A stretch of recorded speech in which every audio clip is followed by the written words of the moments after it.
Boa noite, senhor presidente, nobres vereadores, público presente, quem nos acompanha de casa.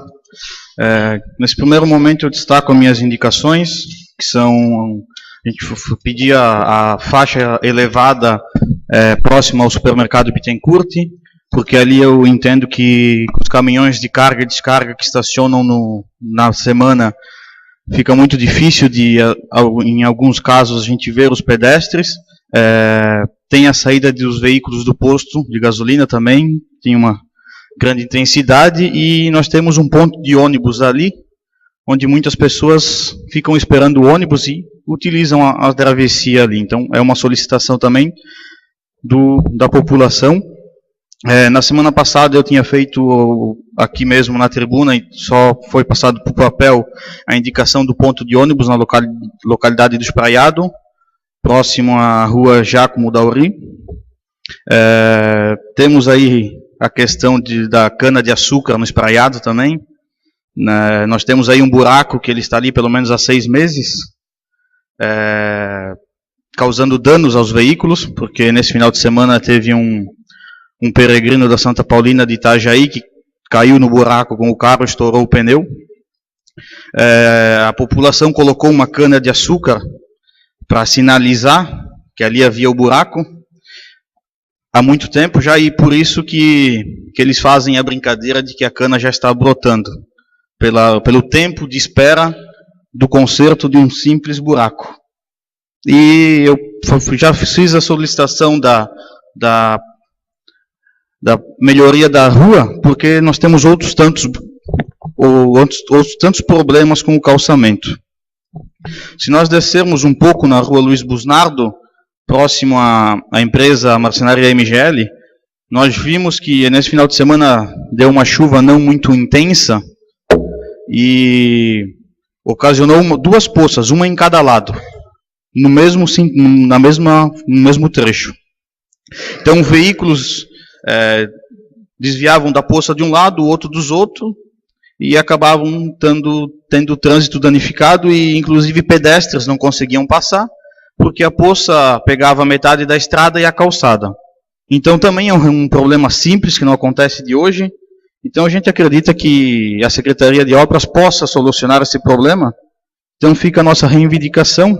É um caso parecido com o que o vereador Edo fez na semana passada.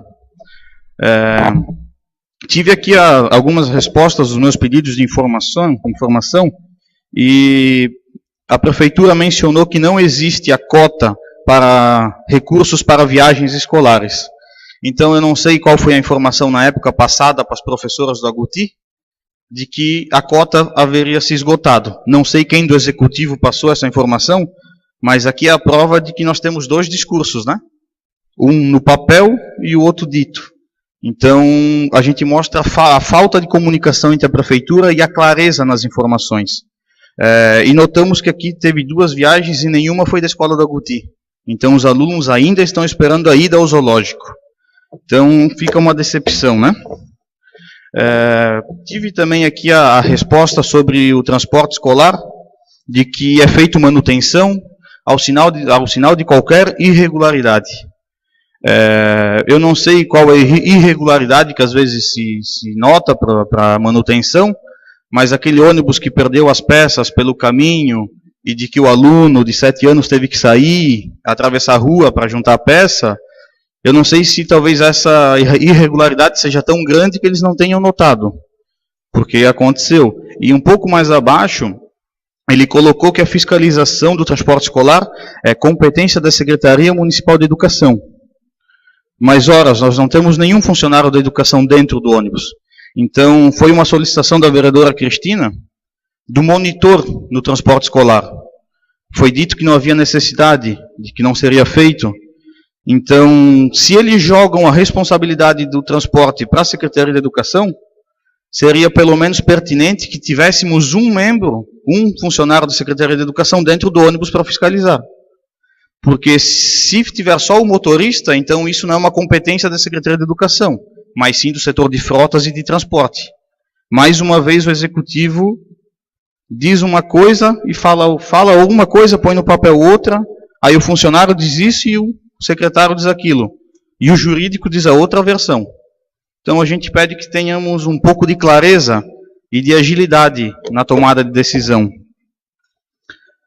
Eu fiz aquele pedido que eles haviam falado de que não havia médico pediatra, e ficou constatado então pela resposta que desde o dia 15 de maio nós não temos médicos pediatras atendendo em nosso município. Notamos que nós já estamos em agosto. O ofício foi elaborado dia 2 de agosto. Então, junho, julho, nós se encaminhamos para o 3º mês já sem o médico pediatra. O que está acontecendo com o atendimento às nossas crianças? Então, é mais um discurso na fala e outro na folha, no papel esclarecido. Então, acredito que agora seja tomada providências e seja contratado o médico pediatra o mais rápido possível. Porque senão, como termos o atendimento de qualidade das nossas crianças na tão famosa saúde? Aqui foi mais um caso de esclarecimento de que eu havia feito o pedido de informação referente ao ponto de táxi da rua Henrique Meschi, que o engenheiro tinha dito que não existiria mais na rua. Como a gente já pôde ver nas redes sociais, foi esclarecido, foi identificado, o problema é resolvido.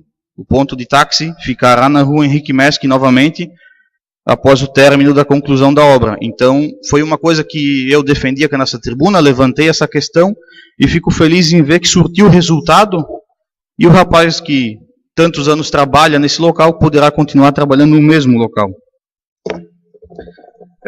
Aqui um pouco me assusta, de que eu pedi uma instalação da faixa elevada em frente ao posto, da unidade do posto de saúde do centro. Foi dito aqui que essa instalação cabe uma avaliação do Conselho de Trânsito. Mas eu já escutei falar que sairia uma faixa elevada em frente à lanchonete do Armando. Então, eu não entendo o porquê, então, uma faixa elevada na frente do Armando e não uma faixa elevada na frente do posto de saúde, que é onde os idosos passam, é onde as crianças passam, então tem a igreja. Então, se não for feita, então, 2 faixas elevadas ali, que se preste um pouquinho mais de atenção e se coloque a faixa elevada no local correto. Que eu não preciso ter uma formação de trânsito para saber que o melhor local da faixa é sim em frente à unidade de saúde, que é onde temos o trânsito, o maior número de pessoas passando. Mas essa não foi o que mais me assustou. Eu tinha feito uma indicação sobre a manutenção da rede elétrica, de iluminação pública, na verdade, de trocar as lâmpadas queimadas. A resposta que foi lida aqui hoje, que chegou, é a seguinte, eu vou resumir os trechos aqui, né? Quando faz-se necessário, quando da solicitação desses serviços, que seja indicada a quantidade de lâmpadas queimadas, o tipo de serviço executado e a identificação mais específica do local. Portanto, ficamos no aguardo dessas informações para que possamos atender às solicitações em pauta. Então, quer dizer que desde aquela época até hoje as luzes ainda estão queimadas, porque eles não foram lá ver. Mas se tu tens uma empresa terceirizada, se tu tens quase 700 funcionários dentro de uma prefeitura, é serviço do vereador, então, ir lá na localidade e botar fitinhas no poste, para depois a empresa saber quais são os postes de lâmpada queimada? Ou é serviço da prefeitura, do funcionário da prefeitura, da empresa terceirizada? Ir lá e identificar quais as lâmpadas queimadas. Mais uma vez eu acredito... Obrigado, senhor presidente. Eu acredito que o prefeito não leu o que me respondeu. Porque se ele leu e me respondeu dessa forma, é um absurdo e é um descaso com o vereador. Ele que tenha funcionários e uma empresa terceirizada que vá lá no local e veja isso. Porque isso, senão, suspende o contrato e põe o funcionário da prefeitura para fazer isso. Só para finalizar, senhor presidente, fui procurado pelo Dr. Edson, né, para fazer uma emenda, trocar um item da emenda que nós apresentamos sobre o Agronova. Conversei também com o vereador, com o assessor jurídico, não vi problema nisso. E aí, como o assessor jurídico me passou, então, passando também para o vereador, para fazer uma subemenda, que aí depois nós botamos tudo em votação. Seria isso, muito obrigado e uma boa noite.